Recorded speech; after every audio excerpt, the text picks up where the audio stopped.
Hi guys, and welcome back to another video on fakeaways. This one is the Fakeaway Slimming World Kebab. So for the recipe you will need hot chili powder, coriander, but it is ground coriander that you're supposed to use, but I didn't have any, so I just used coriander leaves. You will also need ground cumin, oregano. Yeah, moving on. You'll also need onion granules.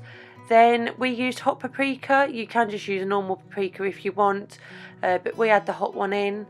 Then you'll need garlic granules, ground black pepper, and then you'll need peppercorns. You don't have to put those in if you don't want to, but I wanted to, and just a dash of salt.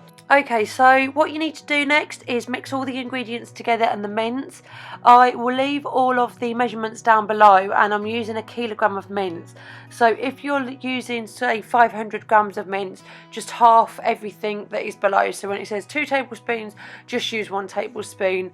And if you're using obviously a kilogram of mince, then go with what I've left in the description down below. And once that is all mixed up, make sure you mix it up really well. You need to put it into a tub or a tin that's this kind of shape, and give it a really good squash down. So you can use like a loaf tin, but I couldn't find mine, so I just used this plastic container that I found, and it worked absolutely fine. And what you need to do is press it down quite hard, as I'm doing here, so that there's no gaps underneath the mince. Then when you're cutting it, it doesn't kind of like crumble away. So you can check in this container if it's done correctly. Then you need to leave it into the fridge for 15 minutes to cool, and then, as you can see, put it out on your tin ready to go in the oven and cook away nicely. And then whilst it is cooking, you can cut up your veg. So we used red cabbage, cucumber, tomatoes, red onion, and then I mixed some natural yogurt and mint sauce for the dip in mine.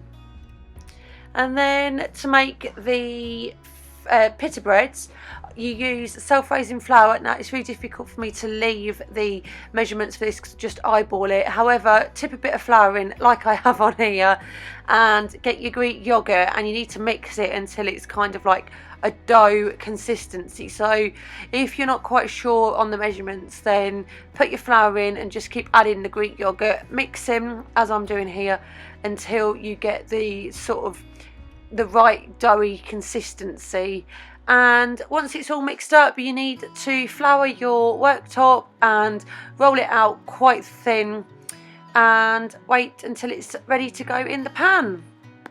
Okay, so now all you need to do is just spray some firelight in the pan and put your pita bread into the pan. Don't have it too high, else it will burn. So just like a medium heat on the hob, and wait for it to kind of stop bubbling a little bit. And once it does, you can have a look underneath and flip it. If it looks like this is what it should look like.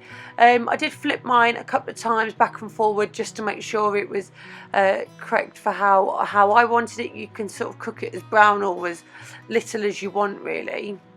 And then it's time to get out the kebab meat, and oh my goodness, it smells amazing.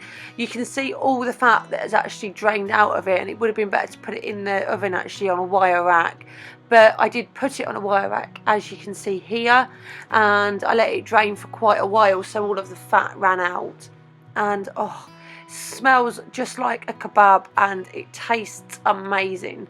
And I'm just slicing it up now, ready to put into our flatbreads.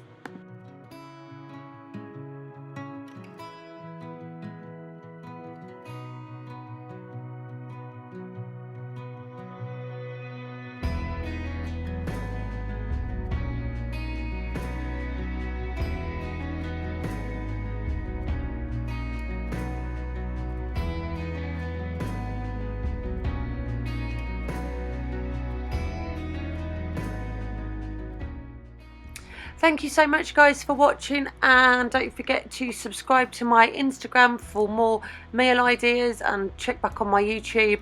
And also, as I said, I'll leave everything in the description box down below. Thank you, bye bye.